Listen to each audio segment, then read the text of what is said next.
This is IP Gupta. आपको पता है कि सहरसा में 3 खेती प्रमुखता से की जाती है, धान, गेहूं और मक्का।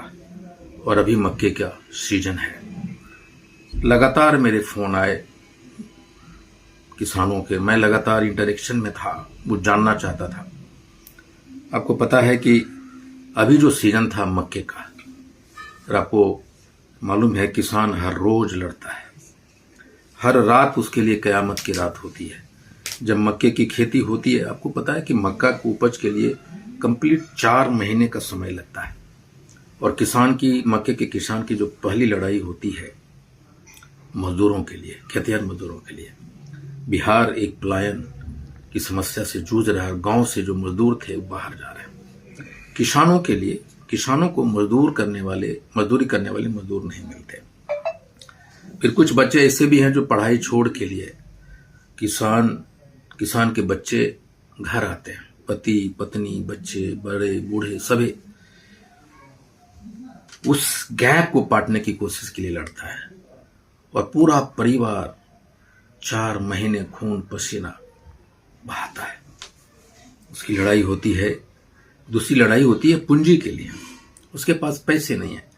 आपको शायद पता नहीं कि एक कट्ठे में लगभग 2000 से 2400 रुपए मक्के के उगाही के लिए लगते हैं, मक्के की खेती के लिए लगते हैं, कुल पूंजी एक कट्ठे में। और जब ये पटवन दूसरी समस्या होती है उनके लिए, जिससे उसको जूझना पड़ता है। सहरसा में तार की चोरी होती है, एक इकलौता जिला है, तो इलेक्ट्रिसिटी सप्लाई नहीं है, तो फिर वो पानी मोटर पंप से लाता है। डीजल की समस्या, उनकी पैसे, उससे जूझता है वो इंसान।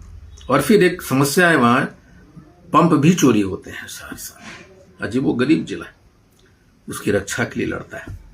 और जब बड़ा होता है मक्के, तो आपको पता है कि इसमें डिफरेंट काइंड ऑफ कीट होते हैं, उससे उनको जूझना पड़ता है। आपको कीट विभिन्न प्रकार के होते हैं, जैसे